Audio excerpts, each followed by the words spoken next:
very fine aggregate. Instead of the big rough aggregate for trucks, he's very fine. So it's a nice black surface.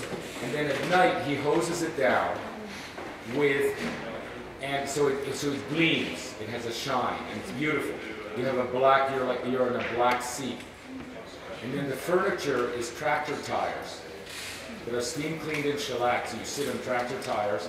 And then there's chain link, which he adds to and lights beautifully. And the chain link glints. And then he gets bands, well-selected bands, and food trucks, and he has the best, coolest party you've ever seen. And he begins once a month until he gets the concentration.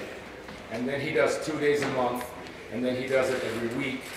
And basically, it's so good that it's wiping out everything else. Miami Beach has had to rework itself. Famous Miami Beach, the South Beach, it's had to start over again. The famous design district, which was the coolest place in Miami until about 2 years ago, has had to restart again. It just wiped everything out. It's the coolest thing you've ever seen. Extremely low cost. You know what it looks like before it started? That. Out there, that block I just visited, behind the telephone company, that's exactly what he'd be working with. I think we can do that with very, very low cost. And that's called the Wynwood model. It requires a developer to do that. And by the way, it also requires suspension of the handicap building. Because you know what? Some of these buildings have steps and the bathrooms aren't the right size. Okay, so this is Wynwood.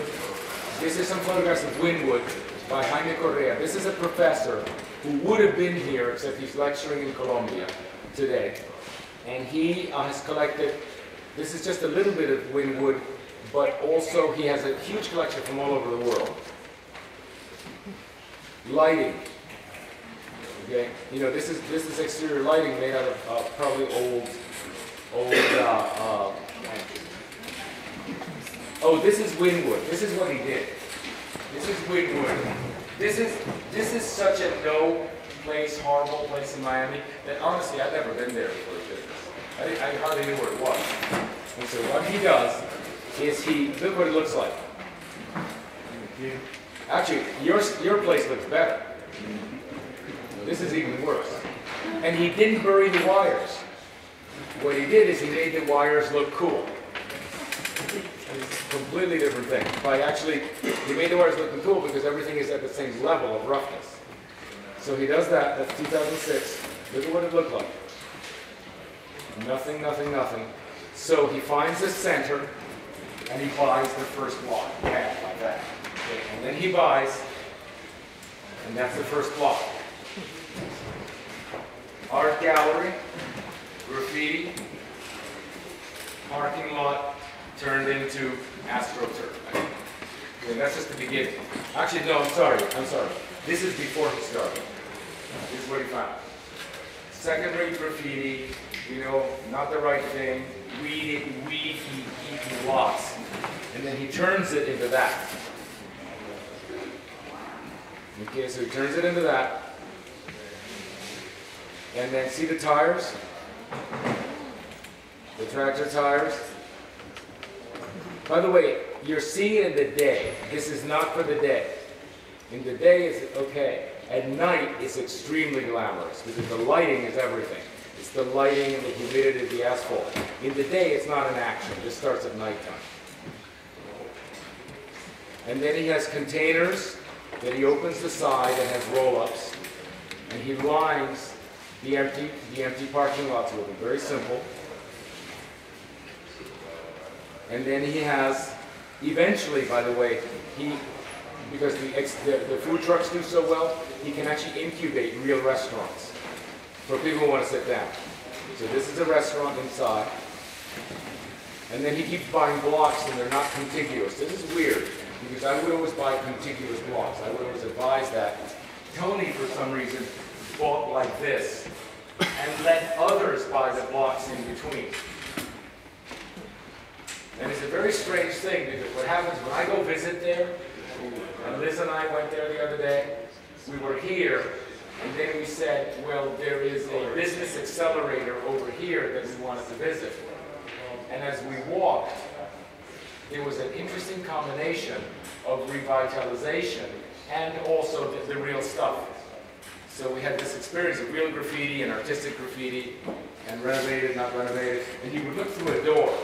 You would look through a door in a bar, and the bar would be cool, or the bar would be dangerous.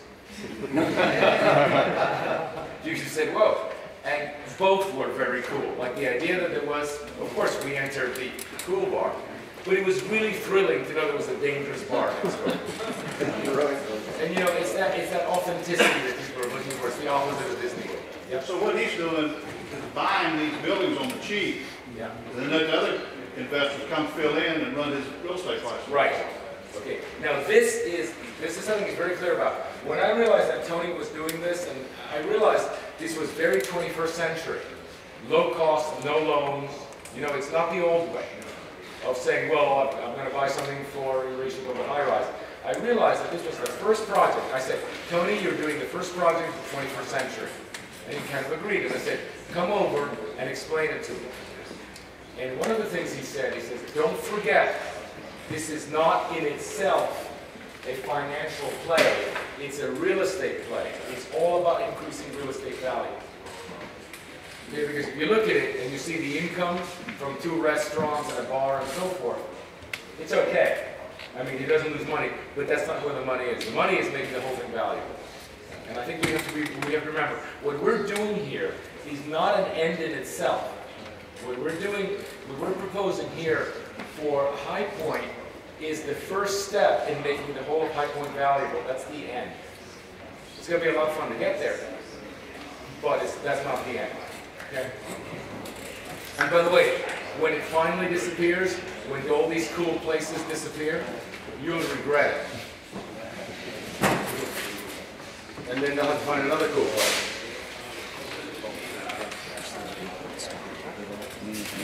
This is a business incubator I was telling you about, in which when one of these young people has a, not so young, when a person has a project, they say, I need you came to actually lay out a magazine, and they say, and I need to get graphic designers, models, photographers. People come right up, and teams are formed. And they rent the necessary rooms right there. They finish the project and dismantle. It's a very, very interesting place. By the way, it's like a charrette. You know, what we have here is that we've assembled a team that's specific. We rent this place, we feed ourselves, do it, and dismantle. It's a charrette-based place. This is an inflatable, very inexpensive inflatable structure. Paint is amazing. Transformative. Laser projections. You can turn anything into anything. That's why I like the white buildings that you have. You know, the old telephone building here, the white building, the old, you know, that little high-rise you have. What I love about it is that it's white. It doesn't have ornament. You can turn the building to anything you like with video art, with laser art. Blackboards. You have a blank wall? Put a blackboard on it. See what happens. Right? Before I die, what would you like to do? And everybody writes it. Now, Courtney is a very young architect that I met when I was driving in the hurricane area of Alabama, and I saw this fantastic building on the beach. And it was good enough that I stopped. And I said, who did this? It was Containers. And then I said, who's the architect? And it was Courtney. Recently graduated from Auburn. I don't know whether this is true, but I think she's the youngest architect to ever have been licensed in the United States in history. Could be. She's very young, and she's got an excellent practice. And I haven't seen her slides. I believe that 5 pictures I took are here somewhere, which is, I've only seen one of the buildings, but she's here with us to design the buildings, to redo those empty parking lots of ours, of yours. And then there's another fine fellow who gave me, Jim, right? Yes. Jim Curtis. Jim Curtis is with us, and he's from a firm called Boxman in Charlotte. And Tom Lowe found him, and Jim works at a different level with American corporate clients who also do things with containers. And he came in to spend the day with us, and they're going to present their own work. We're going to, it's by way of introduction. I've never seen his work, and I've only seen one building of Courtney's, so I'll be introduced to it as well. And of course, they'll be here all day, and Courtney will be here longer. And what we hope is to fold in projects that you can then pick up and do. The idea. I suspect they'll be at two somewhat different levels. You know, ones that are virtually you can get a mortgage on, and one that has to be done in a much more guerrilla way. I think it's nice that they work at two different levels. I think that's what we're going to see. And but anyway, Courtney's up next. Is she here? Can I ask you a foundational question? Yeah. Do you think as a town, at the size we are and the nature we are, we can continue to focus on sprawl? The council has just decided to put $1.25 million out towards an industrial, 500-acre industrial park in Colfax, 15 miles outside, right on the edge of the city. Do you think we can continue to focus our staff on sprawl, which they'll take a lot of time, a lot of money, $1 million they've invested now in sewer just yesterday, and also focus on inner city development? Okay, there are uses that must happen in the suburbs. An industrial park is probably truck intensive. Yeah. It requires a lot of blind buildings without windows, you know, single story, and those should always be out there, no question about that. You don't want the trucks coming in. But can a city do both? Well, the problem is that if you don't do it, the other SOB cities around you will, and they'll get their tax base. The problem. So you think we can do both? Well, the problem is you can't avoid doing sprawl because you have Winston-Salem and Greensboro who are very happy to take that tax base.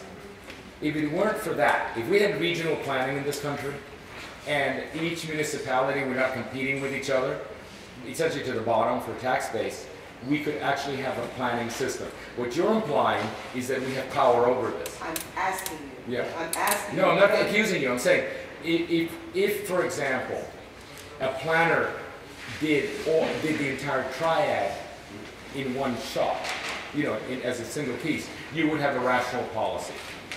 But the problem is that each of the cities are competing with each other. We tried the regional. We tried for 2 years. Yeah, it doesn't work. But do you think we can do both? yes, you can do both, but it requires one thing. It's much easier to get a permit in the suburbs than the inner city. Right now you have an asymmetrical condition. It's not a level playing field. Okay. If you want to build a little apartment house, it's much easier out there within a pre-permitted PUD than down here dealing with an old building and old infrastructure and all sorts of things. One of the things we're trying to do, one of the things this code should do, this code you're getting, this code should level the playing field so that it is just as easy to renovate a building downtown as to build a new one. At the moment, it isn't. Okay. I think if this code, all it does is make it prettier. If all this does is make your downtown prettier or your buildings prettier, it's not going to do a damn thing. It has got to make things easier. Okay, that's the test. It's too hard to do things here. And then, you know, if you level the playing field, many people will redevelop downtown. At the moment, it's not a rational choice. So I think yes, if you get the right code, you can do that. The answer is clearly yes. You have to do both. At the moment, you're not getting anything downtown. We're not getting anything. Anything. Yeah. You should be able to get, if your downtown is 15% of your land area, you should be getting 15% of the development. We should. You're getting 0. Right. But it's going to be hard to get more than 15%. I would think 15%. 15 is enough. Yes, sir. One of the things that I never realized until I started researching the heart of the triad plan, if you took Forsyth County and Guilford County and added them together, we would be the 11th largest urban area in the nation. We're larger than Boston. We're larger than a lot of the major metro areas that you think of as huge cities. And yet, because we are so spread out, people don't realize we're such a major metro area. Yeah. Now, one reason that is because the federal government, in their infinite wisdom, has split us up into two SMSAs. Why they did that, I don't know. But the point I'm making is, High Point is the linchpin. We are one of the three major cities. We're one of the linchpins of the 11th largest urban area in the nation, and it's something we need to recognize in our planning and really, But there's a slight problem. Okay, there are statistically large areas that don't appear to be so because they're not symbiotic. When you have sprawl, nothing adds up. You have 6 houses, and it ends up being 6 houses. If you have 6 townhouses, you have a townhouse street, you have the 6 dwellings, plus a great street. You see, you have urbanism. And that's why Boston and even smaller cities that are much smaller than you feel so much more powerful because they're urban. Sprawl always feels very weak. You know, however magnificent your statistical correlation is. it's just something that's interesting. By the way, you know, sprawl can get very dense and still not work because it's still sprawl. There is a plan, but I don't know how well. Okay, so this is Courtney. Hi everyone. I don't know if I speak quite as loud as Andres does, so let me know if you can hear me. Well, you can consider it. Just hold it up. Is this working? It's camera only. That's camera only. But is this a speaker system? I can speak up. That's for the, Okay, what's for this one? Just it's not too long. Just important. It's important.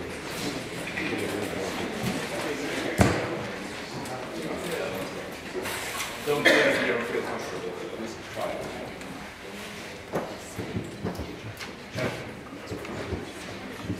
All right, is that a little bit better? Yes. Well, I'm here because all of the tactical urbanism tactics we just looked at, I didn't study them, I didn't learn about them, I was doing them in New York. I'm the generation that ran into these governmental headaches of trying to figure out how we could make our places better. And we created seed bombs and threw them into vacant yards. We laid out AstroTurf on parking day and reclaimed parts of those sidewalks for cities.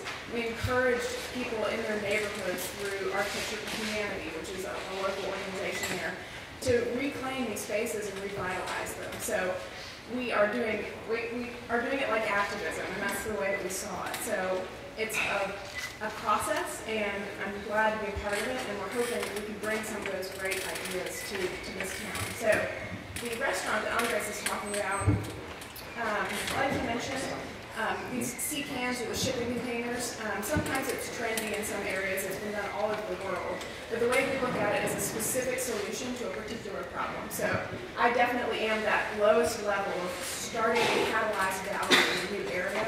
Roxman Studios does take a little bit more refined look at that, and they have different sets of clients, but I am that first step of redefining what a streetscape would be, bringing people back to the space. So this particular project is on 9 acres of the most beautiful white sand beaches right where Alabama meets Florida on the Gulf Coast. And people want to be there. Every once in a while there are fishermen. Families say they want to bring their kids there. It's a safe place to play. Except for one problem, and that is the county will not allow any development on the site until the state comes in with an intervention of $9 million to replace a seawall that's up for renewal. So, of course, in this economy, it could be 10 years, it could be 20 years before this happens, and until then, absolutely no permanent development is allowed. So, we said we want to build something temporary. The space is too good to let it pass us by. So we brought in shipping containers as this first intervention. And the line over the summer, so this is a very seasonal community as well, we don't even know how they will serve people over the summer because of the volume of people they are able to serve in January and February. The line was almost 2 hours out the door. Every seat was taken. And the place, it is truly a catalyst. Families are there, fishermen are there. People are surfing in the waters now. They've got a PA system where they call out to fishermen that are coming back in on their boats and ask them to hold up their catch. They serve a lot of that fish that's caught in the water. So the idea is that it's now a place. It has so much intrinsic value that may not have been noticed before, but the county is allowing them to develop some more permanent pieces, which will eventually turn into that greater development. So for the next 10 years, this won't sit there vacant with 2 or 3 people trying to enjoy the space. There are hundreds of people out there enjoying that space right now, and they all are bringing their own value to it. And that's really pushing the community to get the funding that's needed for the seawall, to allow for temporary permits, to, you know, we sort of came in and created our own rules, and the value of the place was just, it just exponentially different than how it started. So, Are those my pictures? yes. It was very, very full in a cold, wet day, which is what that is. Yes. You know, that's usually mauve. I was just there on a horrible day. It's completely open air, so you're interacting with the environment. We brought in the infrastructure, and the great thing about this is you can pick up the containers and move them. And they can be moved to another property. There's not a lot of construction waste. We just move them to another vacant lot that needs a little bit of a kick to head in the right direction to develop this stretch of beachfront.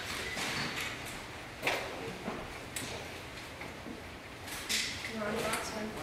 Okay. Those are my pictures. Right there. And you just brought the palm trees in and kind of set them in a container?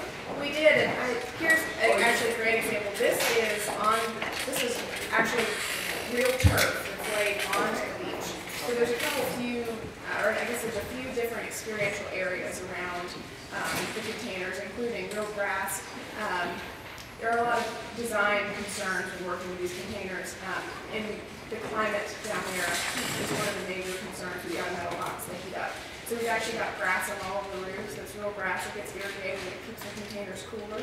And then, of course, we get very, very strong breezes directly off the water. So all of the habitable areas on the upstairs and the downstairs, except for the kitchen, which is generating quite a bit of heat.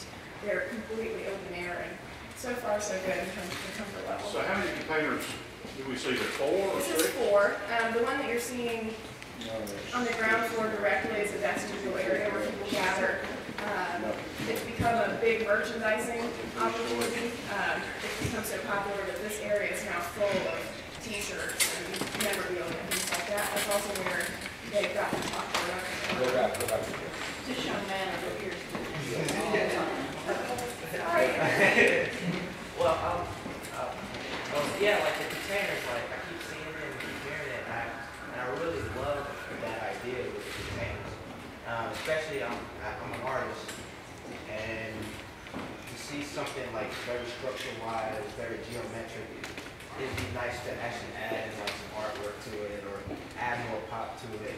Absolutely. In a way that, you know, it's very structural, very geometric, but it gets that flair of like something very artistic in a way where it will make the city really pop. And especially like if you do like stores or an art gallery there or even a shop. It's very, very nice and very convenient too, especially if you move it in different areas. And it kind of heightens the creativity of any artist, especially me, who see something like that. Like, yeah, I can put my sign here, I can put my type of artwork and kind of like take it to a different level. And so when I see this stuff, I'm like, man, this is like, I'm ready to do this. Like, I want to do this. And that's great. I mean, I'm excited to hear that. And that's very similar to how we made a lot of these decisions. I see y'all. 1 minute. We actually are working with 2 artists right now for this next edition that we're having. One of them is works with paint, and the surface of the containers are going to become a version of a mural, very similar to some of the graffiti we saw. And the other actually works with found objects, and he's building with the containers as a piece. He's building onto them 3D sculptural pieces, which we're really excited about. Is this an individual property owner that you did this for? Yes, these 9 acres are actually jointly owned. It was a public-private partnership. There is a private developer. Some of the land is owned by the state, and some of the land is owned by the city. So that's why I said we had to make a lot of our own rules as we move forward in this. Yes. You know, I could say something about the rules. When I walked it, I found about 6 things that an inspector would have figured out to say no about, like going upstairs and going downstairs in the kitchen and the this and the grease trap. The whole thing would have been completely impossible. It does take abeyance to do it, and I must emphasize that, because her job is to design it, my job is to make it possible. And the way I'm going to make it possible is keeping the naysayers out of the way. You know, and then it makes its own case. We don't have to argue for it, we just have to allow it to happen. Look at this. One observation. Years ago, David Zagaroli, who's a well-known furniture designer, was bringing some entertainment centers in from Chile. And so he took one of these containers, okay, and he cut a door. He had a front porch was underneath, so he designed a front porch. So he pulled the front porch out. So you had a porch, and then you had the stairs that were already made up metal, and you put it on the front porch, and you had, you know, some white turnings. And so what it was a portable showroom. But it had, you know, the front porch, it had the generator, so it was a mobile furniture showroom, is what it was. And then you could take and go around and show body. I like to stay on top of it. When the statement is made, I like to find trouble. You know, looking for trouble. Yeah. Okay. An interesting aspect of the business plan of the INC is that they actually, one of the reasons they like High Point is that there's nothing to do. And so people stay indoors making deals the whole time. And I've heard it and heard it and heard it again. We used to say, why wouldn't you want to be in Las Vegas? Oh, there's too much to do in Las Vegas. You know, people would go off and do other things. But here, basically because they're bored to death was the implication. They all come in because you can't even find food. You have to find food, but you have to go inside. What I see as the biggest impediment here is that some pressure is applied that there's too much fun outdoors. Okay, that there's too much fun outdoors, that the action's outdoors, and every hour that they're out here, you know, hang out in that wonderful bar, they're not shopping. So I want to add that to the long list of very unusual impediments. The entity paying your highest tax is not interested in having a public realm. They want a private realm. And the way to present that is to say, we're going to shut these. We're going to shut these while it's happening. But let's not say that we're going to dismantle them. Okay, we'll just shut them. And then they can all be indoors doing whatever they're doing. But, you know, anyway, that's just one more difficult one. And the health code is going to be what they're using those for restaurants, because they do insist on grease traps. I've run into that in restaurants. And they insist on the sinks being just so. They insist on washing. It's 20th century. Well, it is. They're so 20th century. But it's in the code, and the people over in Greensboro are the ones we have to deal with, don't care about High Point. This is our rules. We don't care what you think about it. We have the power to enforce it. Okay. Well, we're going to see whether they can stop. You know what happened to our generation is we used to do civil disobedience. Right. We used to do civil disobedience. And now we're the world's most law-abiding. We have these idiots telling us what not to do when we say yes, sir. You know, we become rabbits. What happened? Well, I don't have a question, but what you're saying about how to produce these and looking for young artists and setting up is really in line with the legacy of the city, where you had designers and creative people working all the time. So it may be 20th century thinking, but it